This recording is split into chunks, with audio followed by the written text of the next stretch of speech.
Hello everyone and welcome back to our Let's Play of Orange Feline Misplaces Itself in a cyberpunk city, otherwise known as Stray.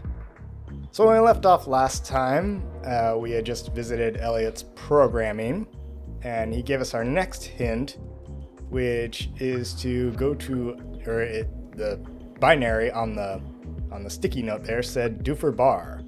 So we are so happy to be right there. There aren't too many hints here, but we've already been here, of course, but the bartender is really of no help. However, if we look at the literal sign, Duffer or Doofer Bar or whatever, again, probably in reference to a Duff beer from The Simpsons, notice that there is a picture of the beach there that we can interact with above the sign. And if we do so, we get a little cat scare, huh? But it drops down to reveal the numbers 1283. Yeah, 1283. I wonder if that might be the 4-digit code to the safe. You see something beneath it, it's like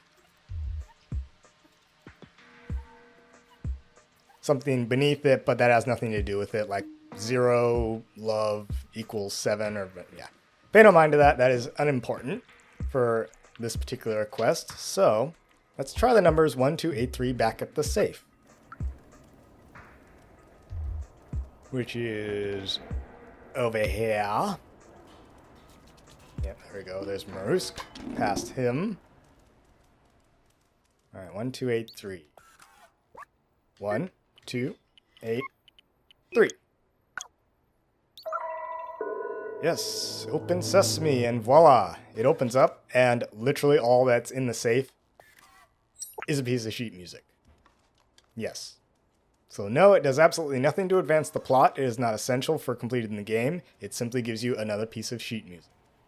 Speaking of which, we have 3 pieces of sheet music we can now give to Marusk in addition to the one we gave him before. Well, funny you should ask that, Marusk. We so happen to have, I think it was this one we just got. Untitled. This tune contains exactly 44 notes. Alright, let's hear it.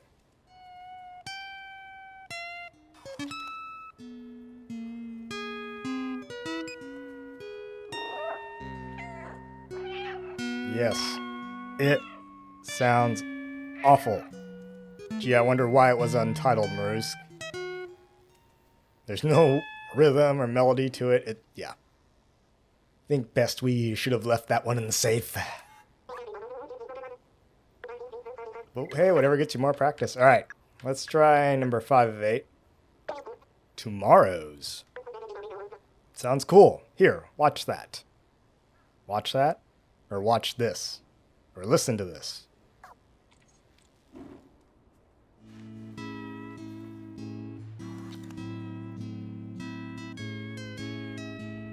Oh, well, this one sounds much better, I must say. That is the meow of approval right there. Your guitar still needs some tuning up. I suppose we should also always keep in mind that the denizens of the slums are exactly that. Denizens of the slums. These are not high-class people, not well-off or rich or, well-to-do people. They're simply getting by with what they have.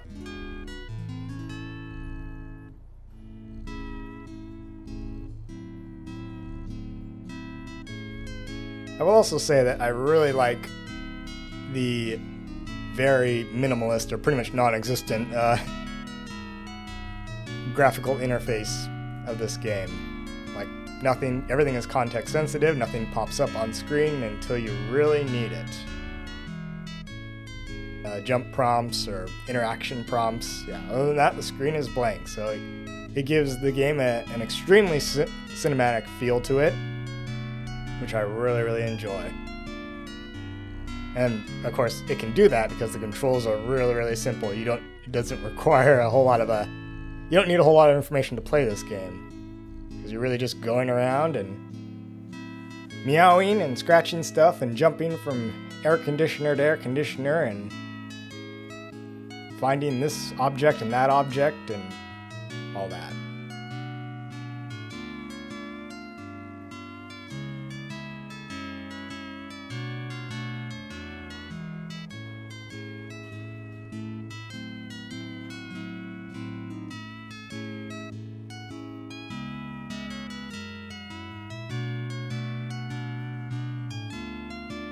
Yeah, that's so cool. God, they really did the eyes really well, didn't they? Look at the irises on the cat's eyes and the way its ears move and all that. Really good animating, I must say. Not that I'm an expert at animation, but...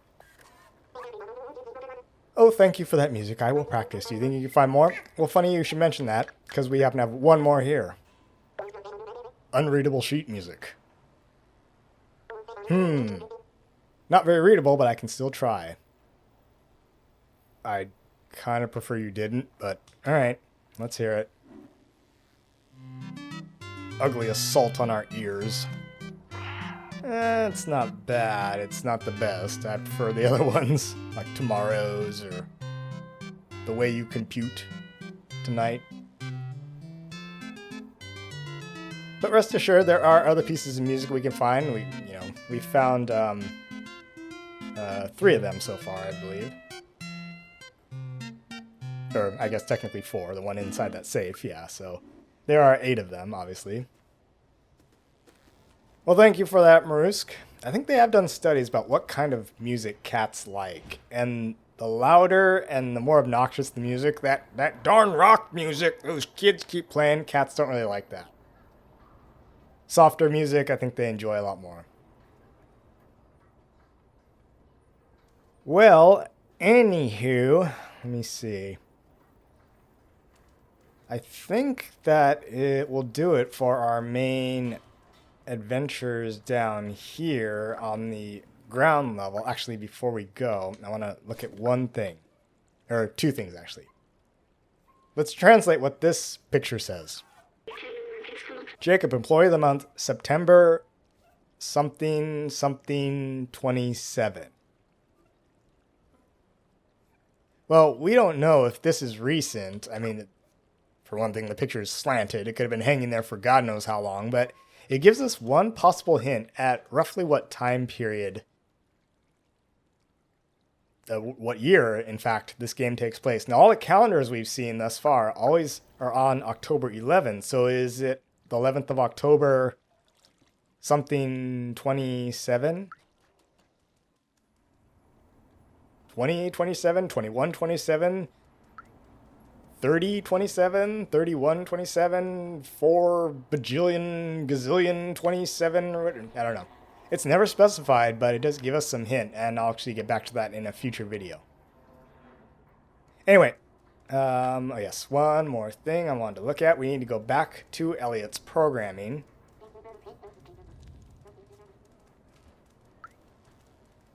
We'll just go in through the secret entranceway, known as through the window. And if we go down here, there's this written on the wall, which we can translate just inside the entrance. We were programmed to be slaves, but since 25448755556 days, we have a soul.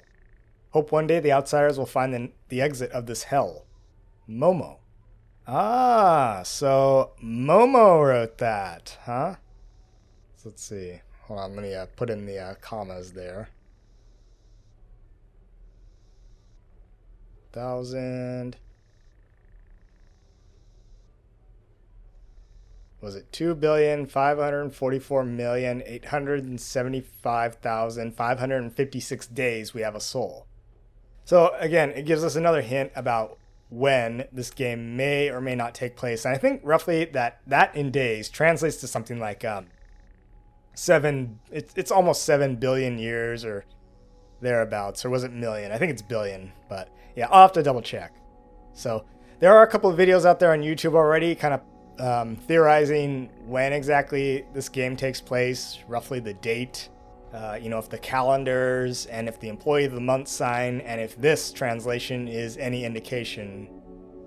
Estimates really range quite a bit from it takes place in like the 2100s to the 3100s or whatever, or the, even like billions of years into the future, although I don't know, the billions of years into the future kind of stretches it or whatever. But again, it's never really specified.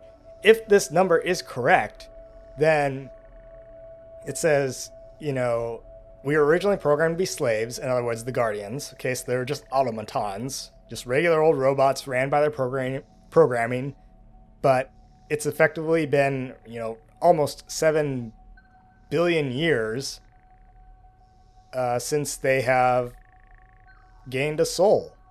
So can we assume that means that it's been that long since robots have attained sentience? Like an awareness of themselves and their ability to be masters of their own destiny, as it were? Don't know, it's never really explained. But another possible hint. I just noticed that B12 actually blinks his lenses as if he needs to do that. I think this guy might actually let us out if we scratch on the door.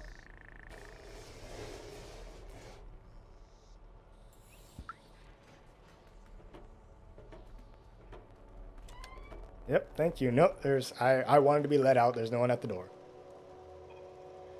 My cat would not scratch at the door back when I had a cat, but they would sit at the door and meow. My cat was good enough. Actually, when I was, a kid, I used to sleep on a bunk bed, and my cat would literally climb the ladder to the top bunk of my bed and sleep with me. Right, just curl up beside me at night.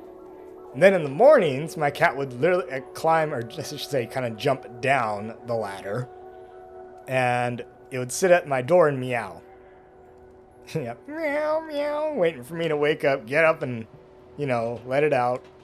So that's what my cat did. So, yeah, I've seen cats climb ladders. My cat used to do it. But yeah, it didn't scratch at the door, but it did sit there and meow. Looks like Vapor and Mito are still there, contemplating their life decision of tossing paint across the alleyway to one another.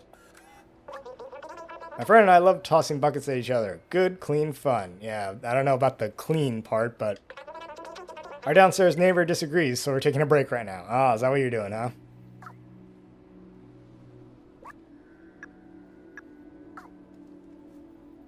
Actually, gosh, I keep forgetting. There's one more thing I do want to do.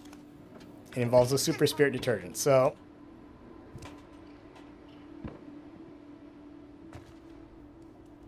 we know that, or was it back here? I'm trying to remember. Sometimes I do get kind of turned around here. Nope, it's not. Wanted to go find, there she is. Gotta go find Grandma here. Grandma's clothing. Because she mentioned she does knitting, and she's knitted hundreds of miles of scarves, so yeah. Well, just so happens, oh wait, no, we don't have that. We need to go get the electric cabling, yes. I know what I'm doing. We know that we can get the electrical cabling for a bottle of the Super Spirit detergent from Barterman here.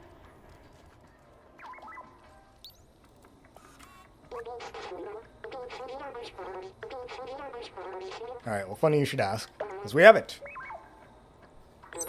Yay, we have electrical cabling. Cable of electrics. That's the kind of electric cable that Grandma was looking for, isn't it? I believe so. Oh, I see the basketball has reset itself. Let me see if I gotta get it in the bucket. Bingo! Yeah! That's a 3-pointer right there, I'd say. Okay. Now, let's go back to Grandma and get the electric cabling to her so she can knit a poncho.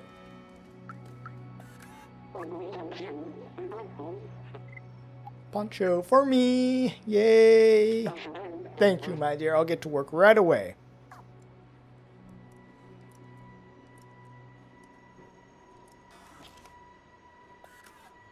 And voila, gain new item, pawn chip. There you go, little one. It'll suit you well. Some of my finest handiwork. Let's see what B12 has to say about it. This looks really warm, perfect for a cold robot. So, this was made out of knitted from electric cables. It doesn't really look like it. I mean, we can see some of maybe the sheathing, the color comes from the sheathing or I don't know, but looks like it was knitted from some kind of textile or fabric or whatever, yarn. I don't know about you, but I mean, most of the things that I've seen knitted came from yarn, so that doesn't look like electric cabling. But if she really made that poncho out of electric cabling, that would be like wearing a poncho made out of, I don't know, like blood vessels or veins or arteries or something. That would be kind of weird, right?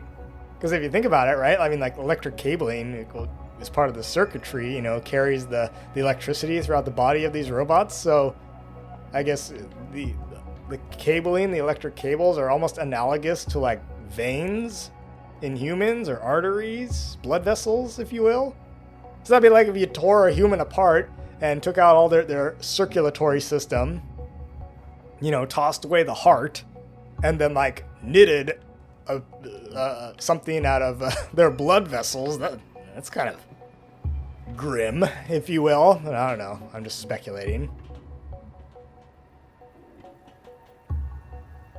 Again, maybe if they turn off all the AC, then it wouldn't be such a cold robot. Yeah.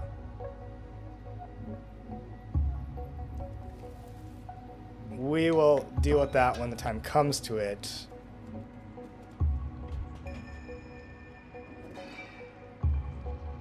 So we're headed up here, and they said we want to go to Momo. Yeah, and they're right here beneath this. Their apartment is right here beneath this glowing neon orange sign. I can't remember if I mentioned that a lot of some of the signage anyway, it looks almost like it's like a mishmash of these different Asian languages. Like this looks like a mash of like backwards and flip side, upside down, around hiragana and katakana, the Japanese syllabaries. Like the second from the second symbol from the right looks like an upside down U. The one to the left of that looks like he. That looks like a she or a G or something. I don't know. Other parts of the the wording looks the signage looks like maybe Korean or something. So again, hinting more at these cyberpunk influences, right? That Blade Runner and cyberpunk 80s influence, right? When we kind of feel like, oh my god, Japan is going to like take over the world, because they have all the cool electronics and everyone thinks like, because when we think cyberpunk, right, we think big, bright neon signs and endless lights and things like that. You think places like Shinjuku or Shibuya in Tokyo, right? Those circles of light are pleasing to watch, but I want to see the real sky one day, says Swanito. Alright, yes, and indeed.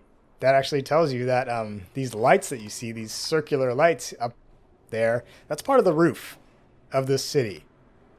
They're not stars, they're lights, literally on the domed roof.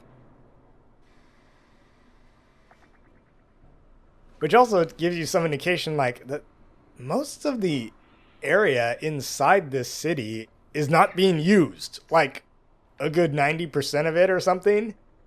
If the city largely only covers the ground floor and only goes up a handful of stories. Most of the interior space in this city is not being used efficiently. I'm just saying. Let's head up to Momo.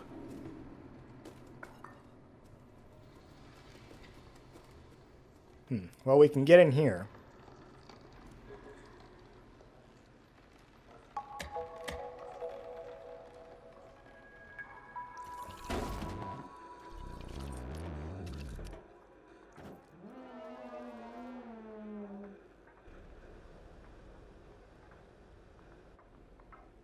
Hello. Well, he doesn't seem too happy. Let's meet him. Yep, this is Momo. It's never going to work. Why did I let them go? I'm all alone now. Hey, you, what do you want? I'm hoping you can tell me about this postcard. This is a picture of the outside. Do you want to go there? Well, don't bother. It's a waste of time. It'll bring you only loneliness and despair. My friends had this dream too, but now they're gone and I'm all alone. I don't know where they ended up. I tried to contact them, but that transceiver doesn't work. My friends and I took notes for our research about the outside. Here, take mine if you really want to go out there. So we got Momo's notebook. You're on your own. I'm done with the outside. Good luck. Look, he's even crying. He's shedding tears. Momo seems very sad. He misses his friends. Let me check the notebook he gave us. The Outsider's Manifesto. We must go outside at any cost. We must protect our brothers and sisters. We must stay away from Zerks. It is signed Clementine, Baltazar, Doc, and Momo. I think it's pronounced, the second name is pronounced Baltazar. Yeah, I think the Z might be silent. But anyway, Doc and Momo. It looks like Momo's name was added later. I think we should find the other notebooks.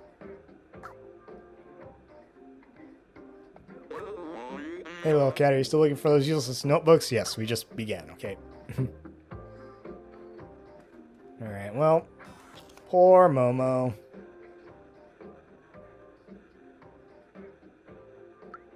Misses his buddies. I know, I would too. If you look up there, you can see the guy, the robot, I don't know if it's a guy, the robot there on the right is wearing basically a similar looking jacket like Momo is. He's got a very unique fashion sense. I don't know why it's so floral. It's got flamingos on it. It almost looks like something like your grandma would wear or something. Yeah, I don't know. Well, those seem to be happier days. Everyone's smiling. Got one's giving us thumbs up. One's leaning against the other. Yeah, those must be Momo's friends. Momo has some very interesting art.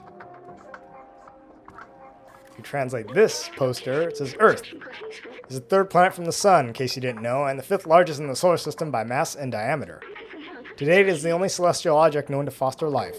According to radiometric dating, the Earth is 4.54 billion years old. It has a single natural satellite, the Moon, which formed soon after. The gravitational interaction with the Moon creates the tides, stabilizes the Earth's axis of rotation, and gradually reduces its rotational speed. Seems like, your average science poster. But again, people have tried to calculate when exactly this game takes place. And based on that, right, they actually Googled, like, how much, does the Moon slow down Earth's rotation? And, doing some of the maths, they were able to further speculate on when it could be. Let's translate this. The city has a cylindrical shape of about 450 meters in diameter. There is a level above ours. The city seems to have a ceiling. If I believe my books, a blue sky is hidden behind. So we know some of the dimensions of the city. Play with a dryer ball. Jump up on books. Scratch up Momo's carpet. Sorry, Momo. We had to. Another paper bag. Not falling for that anymore. What is it with everyone leaving their refrigerators open?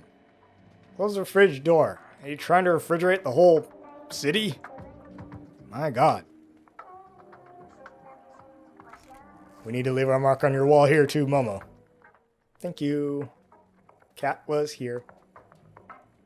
Go inside here. We see there's a little storage closet. And we have sheet music number 1. Okay, there's another piece of that.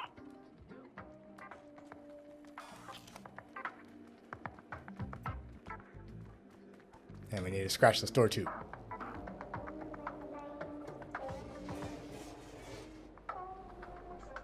Okay.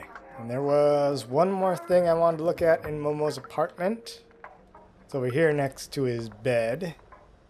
See, he's definitely been thinking about the outside. He's got those posters. He also has this, a memory from this poster, Back Home 2.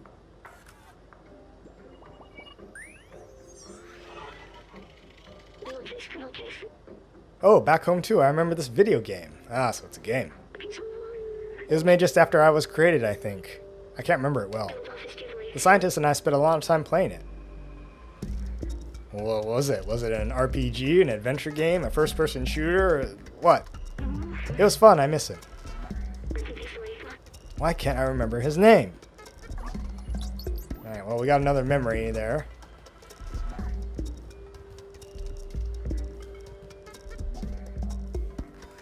We can go underneath the bed. Not that there's anything there. Alright, Momo. So, you recommended we go find the other notebooks, even though you've kind of given up on your dream, Momo. Quit on yourself. Fine, be that way. This symbol on the wall matches the one on the notebook.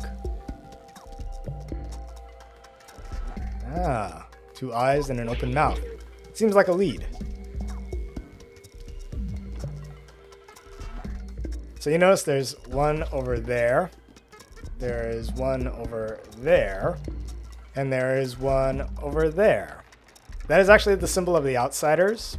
So if you notice, Momo's actually taking us down. It's just sitting inside his apartment. So again, indicating kind of his frustration with the whole dealio.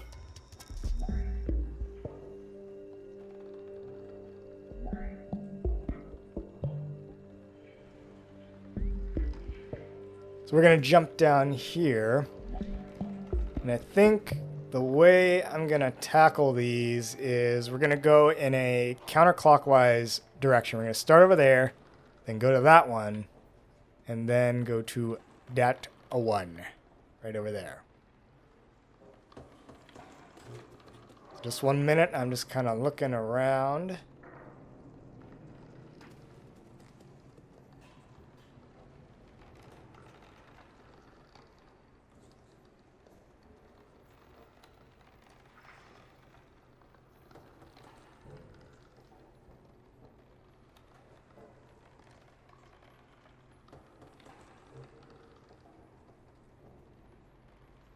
Sorry, just planning things out. Let's hop in the bucket, and down we go.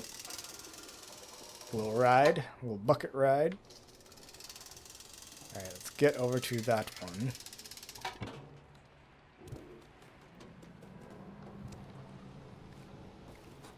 Jump up there.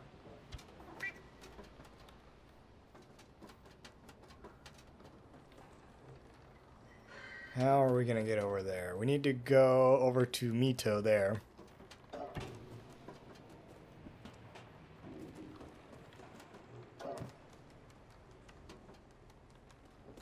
How you doing, Mito?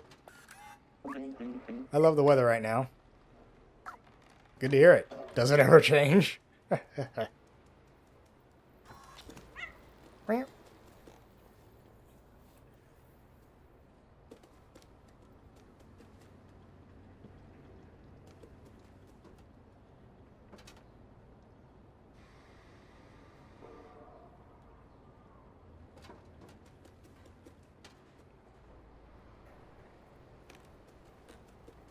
Just looking around, seeing where I might want to go. Well, there's no direct way into there. There's this spinning fan. If we translate this, it says ventilation power supply. If we take that, that actually stops the fan, and we can jump down. Entered the secret lair of one of the outsiders.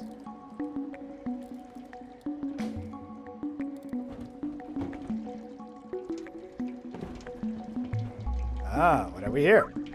This is Balthazar's place. An outsider notebook. It's the same logo as the one Momo gave us. He seems to belong to someone named Balthazar. All trace of organic life has disappeared except for what we call the Zerks. They seem to eat almost anything that moves and breed at an inconceivable rate, as if being locked in this city wasn't hard enough. Let's find the other notebooks. Good idea. Let's take a drink first.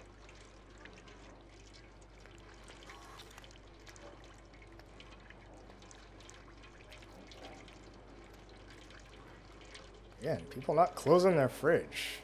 That pipe needs a patch on it.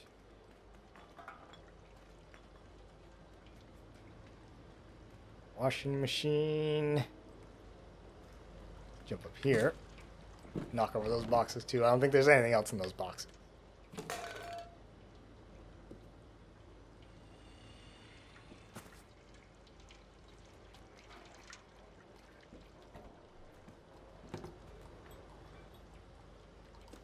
Place is a dump. Why doesn't Balthazar clean up after himself?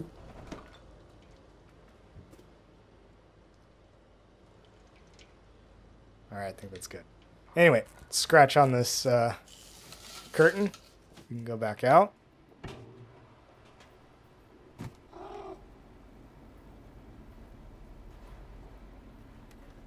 Let's jump up back here.